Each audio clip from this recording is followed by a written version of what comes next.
Hi students, welcome to this mini lecture. There's a few things I wanted to cover this week as we prepare to turn in the visual analysis paper. But before we go there, I wanted to actually address a few questions that I've had about due dates. Due dates have been posted a variety of times here on Blackboard. They're also in the syllabus. So if you have any questions about due dates, make sure you look thoroughly throughout the Blackboard website and as well in the syllabus. Everything is pretty clearly marked out. And just in case that's been difficult for you, so you're here in our Blackboard course. Here's the Start Here tab, and the schedule, syllabus, grading, and course policies. This is the first place that you can find the due dates. If you scroll down, there's actually assignments and course schedule posted right here for you. So you can see that everything that's due throughout the entire semester is posted right here. For instance, these are the assessments that have already been due, right? And then last week, the Finding Sources assignment was due on the 12th. And then of course, also in Unit 2, the Formal Analysis assignment is due this Friday on the 19th. And then you can see, the next unit starts next week. We've got the discussion 2 due, and then discussion 3 the week after that, and so on and so forth. So all of that is right there for you. All the exams are listed with what day they're going to, what weekend they're going to be on as well. All the points are listed here. So if you haven't looked over this yet, please do. And if you haven't looked over this, it's likely you haven't looked over the intro lecture that I posted. So go ahead and go back to that as well. Another place where you can find due dates every week is actually in your unit folder right on the outset. Each time I post a unit, so of course Unit 3 will be posted next week, right away I say what is due and when. So this unit had 2 weeks in it, Unit 1 had 3 weeks in it. So you can see that last week the Finding Sources assignment was due, and then this week the formal analysis is due. If that's not enough for you, when you click on it and you click on the place where you can find the assessments, you're also going to see the due date when you click on them, February 19th. So hopefully that is helpful for everyone who has those questions. I'm getting a few people who are asking me, emailing me and asking me, is anything due this week? And, there are a variety of ways to find out. So please be sure to look first before you send me a message so that I can make sure that you and I are both adequately using our time. All right, so this is Unit 2 for us. You've already turned in your Finding Sources assignment. Good job so far on those. I've only looked at a few of them. I will be getting to those, grading those early this week. So today, tomorrow, I'm hoping. I will give you feedback on those because then I do want you to make corrections if necessary and then submit that corrected at the end of your formal analysis, which is due on Friday. So let's look at the formal analysis. Right here is where this lecture will be posted. I've also posted a video about how to do a formal analysis in art history. This is a really wonderful video. It's from Khan Academy at Smart History. The thing to note about this is it is really great. However, it's more intense than you need to be in your formal analysis. It's going to ask you to talk about basically every single aspect of a painting in depth. And of course, you have to realize people who are doing it are trained art historians who have PhDs in art history. So I don't expect your visual analysis to be anything like this, right? The visual analysis is just that. It is where we visually, we analyze something visually. We look and then we write what we see. And we use the terminology of art to make sure that we are doing it adequately. But this will just give you, it's a really nice video. It shows you really in-depth way to do a visual analysis. So it can give many of us ideas when we, it's only about 10 minutes long, maybe 9 minutes. But it gives us some ideas on how to start, basically. Here's the assignment outline itself. So basically, you already know what's going to be happening because you've already written a bibliography about the piece you've chosen. So you chose a piece from here. Again, no duplicates, it will be accepted. It looks like all of you posted your artwork as asked in the discussion form that basically asks you to write whichever, just choose whatever piece you'd like to choose and place the title in the discussion form so that other students don't pick it.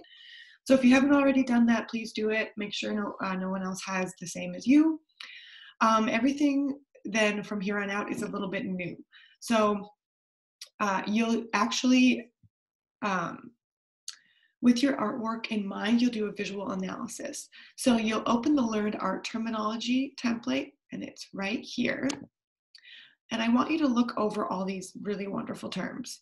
These are the terms that we've basically looked at so far in the class.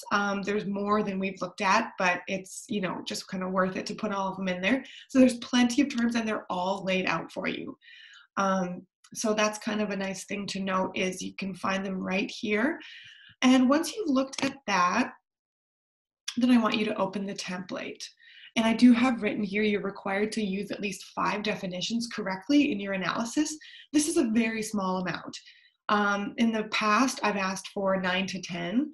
So I'm going 5 this time, just to give you,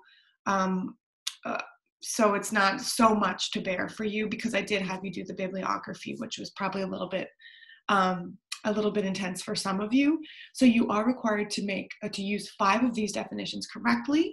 It's important to note, though, in your paper, I don't want you to write actual texture, the condition in which texture is created, not represented. You know, I want you to actually use the term. So you'll say the artist is using actual texture here because we see that the texture is not real, it can't be felt, it's only, or I'm sorry, I was talking about, I was about to use simulated texture, which is where it's not in here.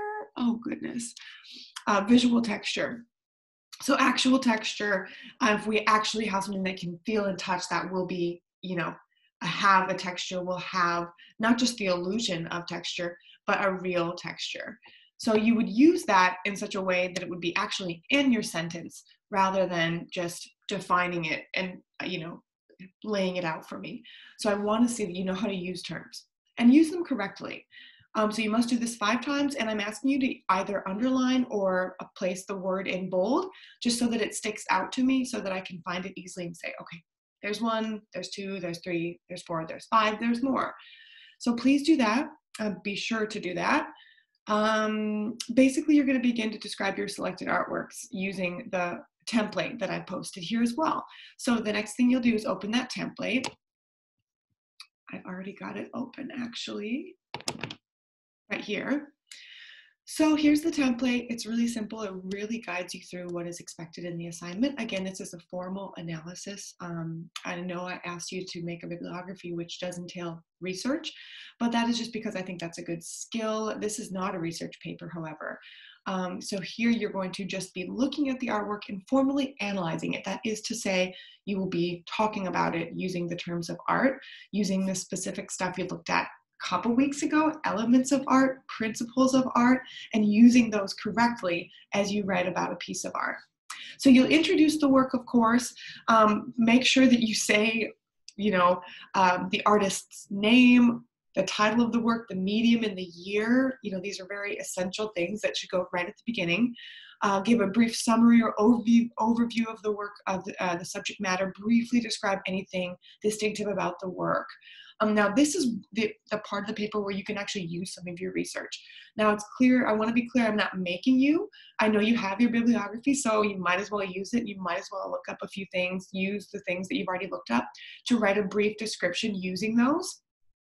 And then if you do, I do want you to cite them using in-text citations. So basically, you know, this author says blah, blah, blah. Use quotations if it's a direct quote or a paraphrase. And then you'd use the parentheses and have, you know, the name of the source and the page number in parentheses right afterwards. And then you'd also have that correlate with the source in the bibliography. If this is something that's still new to you, I totally understand. You don't have to do that kind of thing in your paper, but if you want to work on your research and citation skills, feel free. If you're still not sure about citation styles, you can use the STC website and go back to the lecture I posted last week that had to do with how to find and cite sources, because that actually shows you how to use the correct citations, not only using STC's website, but also the Purdue OWL website. The next thing I want to touch on, second paragraph, analyze it using the elements of art. So look at what those are: line, shape, space, mass, volume, perspective, all these things you made your awesome collages on. Use those to talk about it. Principles of art, same thing. You know, you already went over these in your collage. Many of you did very well there. Use the terminology of art to just talk about it, to analyze it visually. A couple notes, and that's it, right? That's 3 paragraphs, but they, of course, will be much longer than this. 500 words is what I'm asking for, so make sure that you do a word count at the very end, because I will be looking at the word counts when I accept your assignments and deducting points if necessary. Stay on topic. You're writing about the elements and principles of art. So this is not a research paper. I have to keep saying that because sometimes students will turn in just like this, like they Googled the artist and they just write a biography of the artist. That's not what I'm asking for here. That's a totally different assignment. This is just you speaking about the work, which means, you know, you can use I if you want. It doesn't have to be, you know, it still should be formal writing. Well written, no grammatical errors. I'll talk about that later. But you say, you know, you can write like, here the artist is doing this and using color this way and using light this way. And here you see linear perspective as the, you know, I don't want to give you too many ideas because I want it to be your own work, but this is the type of way that you'll be writing this paper. Careful not to just describe the way that it makes you feel. It's really a common tendency for students at this level in a class like this to just write like, it makes me feel so happy. I love it so much because it's so pretty.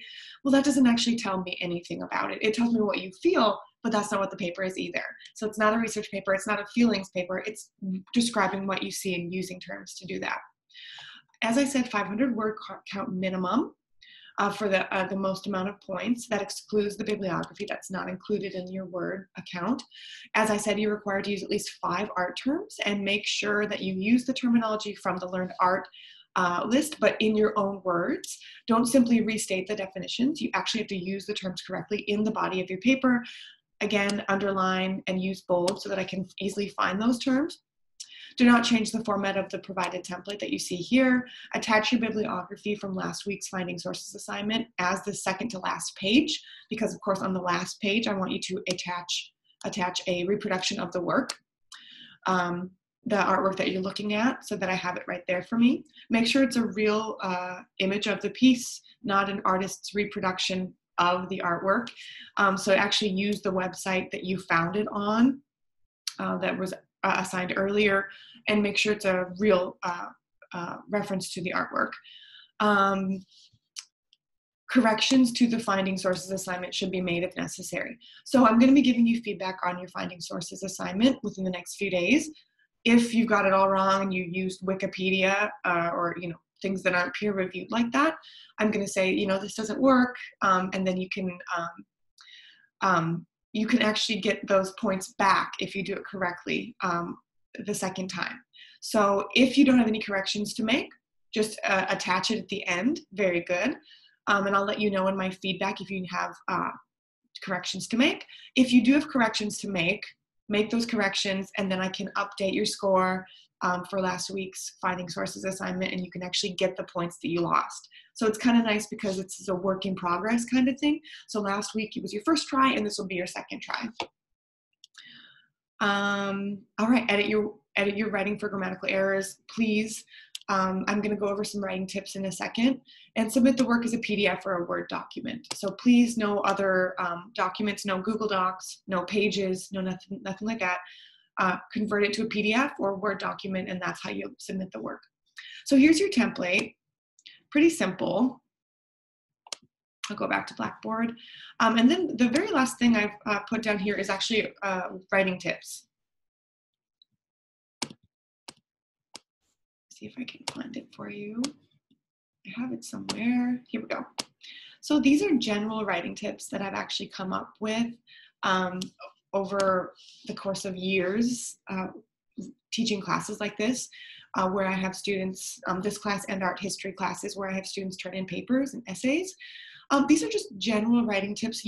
I recommend printing this out. These have to do with art, but you can use this in any class where you have an essay that's due, especially in the humanities, like if you're taking a history class. All of these rules are really useful. And I know it looks like a lot, but I do recommend looking through them. Many of them are things that you already know, but some might surprise you. And if you use these in any class, you're going to be a better writer. So for instance, always italicize book titles, newspapers, artworks, and films. Don't use contractions in historical writing. So of course you wouldn't write don't or it's. You write do not or it is, for example. Avoid we and our, right? There are a lot of things that are little like this that can help you a lot. Stay in the past tense when writing about the past. A lot of things you guys already know. There's kind of some funny ones. Books and articles and cannot say anything. They don't talk, right? The authors can say things. A lot of times students will say, the book said that this artist really loved using oil paint. Well, the book didn't say anything, right? The author, right, of the textbook, if that's what you're talking about, the author, so-and-so's name, writes that the artist liked to use paint. This type of thing. So you can go ahead, I'm not going to go through all these with you. Don't end the sentence with prepositions. Make sure you know what those are. If you're using quotations, put them in direct quotes. You must, otherwise it's called plagiarism. So be careful with plagiarism. Make sure you're not taking anything that's not yours and not quoting it. Don't use extensive quotations either.